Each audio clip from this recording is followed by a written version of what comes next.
it's all the same thing. Yeah. Everything on your list is that. And so what's tripping you up is you're saying, in other words, it's easy for you to accept the why of why you want to do all of those things, but you're trying to figure out how and where and when and who, and that's what's tripping you up. But if you hear what we're saying, your inner being knows all of that and knows what your path of least resistance is to get you to where you want to be. So now we have another question for you. If the joy is in the journey, and it really is, in other words, blah blah blah, you've heard that so many times, it's the process that is so rich and rewarding and delicious and all of that. So imagine any journey that you're taking, any journey. Is your goal, once you've decided to take a really pleasurable journey, is your goal to take the shortest route? What's the route? The most pleasurable route. So what could we say to you all to help you to feel from us, to know for yourself that the best feeling route is the path of least resistance? You all are kind of in a hurry about everything. You want to get to where you want to be because you don't really want to be where you are a lot of the time, and you don't give very much awareness to the delicious journey that you might have on the way to the new place. And in fact, the only reason you want to go to the new place is so that you can have the journey. But you all in practical terms say that's not true. That just is not true. That is not true. I-95 is not pleasing to me.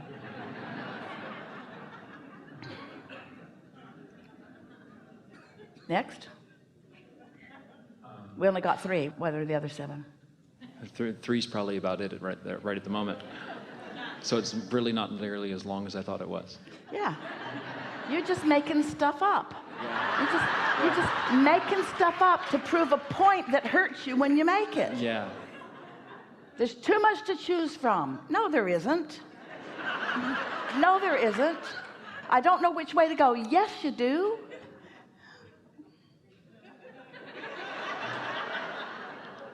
I think the reason I'm feeling some of this now at this moment in time is that while I have been fortunate enough to have the same job, same acting job for the last 3 years, yeah.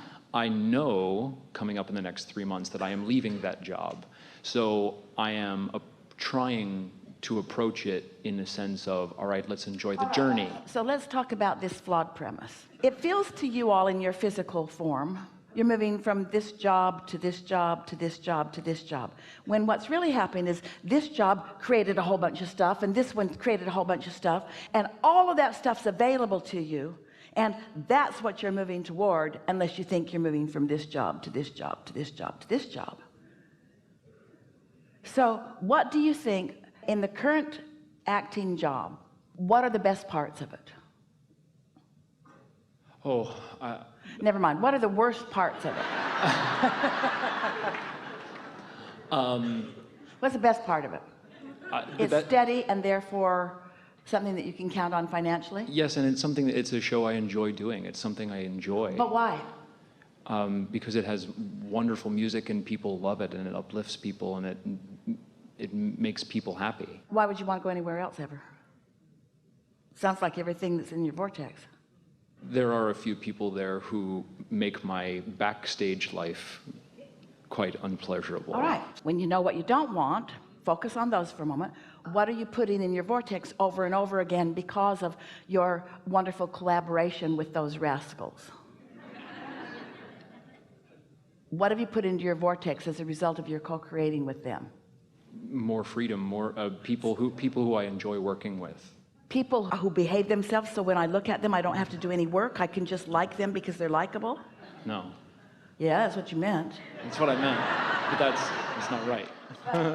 So what do you think that you put into your vortex? Do you think you put likable people that are just easy to like in there, or do you think you put a clear determination that you're going to focus and isolate a vibration that lets you see the best in them? Are you someone who needs people to be different so that you can feel good, or are you the attractor of the best of? You see, we know you're going to attract a whole different set of people. That's the path of least resistance. It's so much easier when you're with someone who isn't nice or who isn't whatever you want them to be, and so you launch these rockets of desire. It's a much faster path, and sometimes even the most satisfying path, just for new people that are already like that to come to you, rather than teach them how to be different.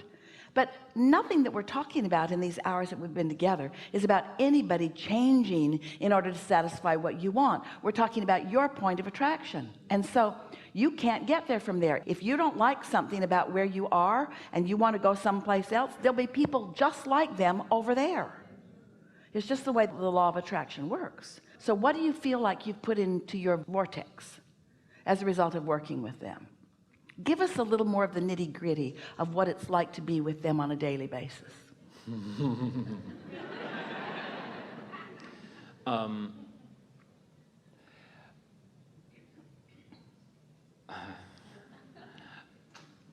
Do they need you to be different so that they can feel better? No. Well, they're a little ahead of you then. Yeah. To be completely honest, I think what it reflects, what I'm not enjoying is that it's reflecting back to me the fact that I'm needing them to change in order for me to feel better, as opposed to.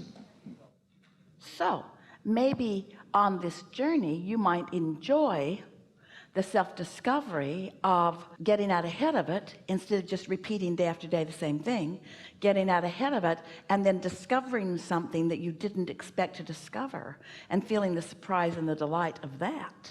That's what your inner being knows is your path of least resistance. Your inner being knows for sure that you did not come to live and teach conditional love.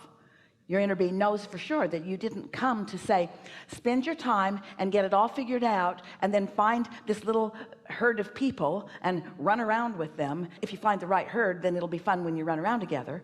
What your inner being knows that you came for is to find your connection, to know what you want and know what you don't want, and then find your connection with who you are, and then watch it become right before your eyes. How lovely is it to co-create with someone, and at the same time that they're discovering who they are, you're discovering who you are? Isn't that co-creating at its best? You really do want conditions to change, and we get that. We understand why you would want that.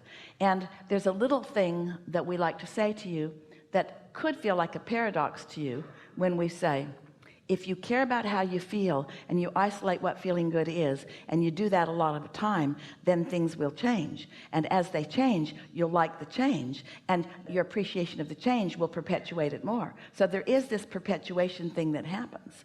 But you can't need it to change before you feel good. You have to feel good and then it will change. And it feels like a subtle distinction. And it can be a quick trap for you too. Oh, I did my segment intending and I did my meditating and that guy got way nicer. Well, don't expect him to stay nicer. You got to keep doing your work. You can't go back to your old ways of just taking what comes. You've got to stay in the driver's seat. You've got to be the one that leads your, wait, you already led it, you already asked, you already told your inner being what you want, and it's complicated. It's way more complicated than Cheesecake Factory menu. Oh, the moving parts and all of the aspects and the depths of who you are and all the nuances of your understanding of who you are, of your personal life and the lives of those you know, and the people that you love up close and the people that are sort of not so up close, and the people that are out in the world that sometimes you know of them and don't like them, and sometimes you know of them and revere them. And then there's everything else that's in the universe, like everyone who's ever lived who is now non-physically focused and focused here with all of you. The energies are dynamic and exhilarating, and the potential is intoxicating, you see. And so when we talk to you about you wanting a better work environment, it's way bigger than just wanting somebody to behave differently in your work environment. It's about you being part of a world that doesn't need to change, and you discovering your vibrational alignment with who you are, and then feeling your real power and discovering what the real power of influence is, and then watching everything just modify itself around you, not because you needed it to change, but because as a creator, it must change. If you are a creator and you are tapping into the energy that creates worlds, things around you are going to change, you see. But if you need them to change before you do the thing that you would do, you get the point we're making over and over and over again. So did we get there, or is there something more that's stuck in your vibrational craft?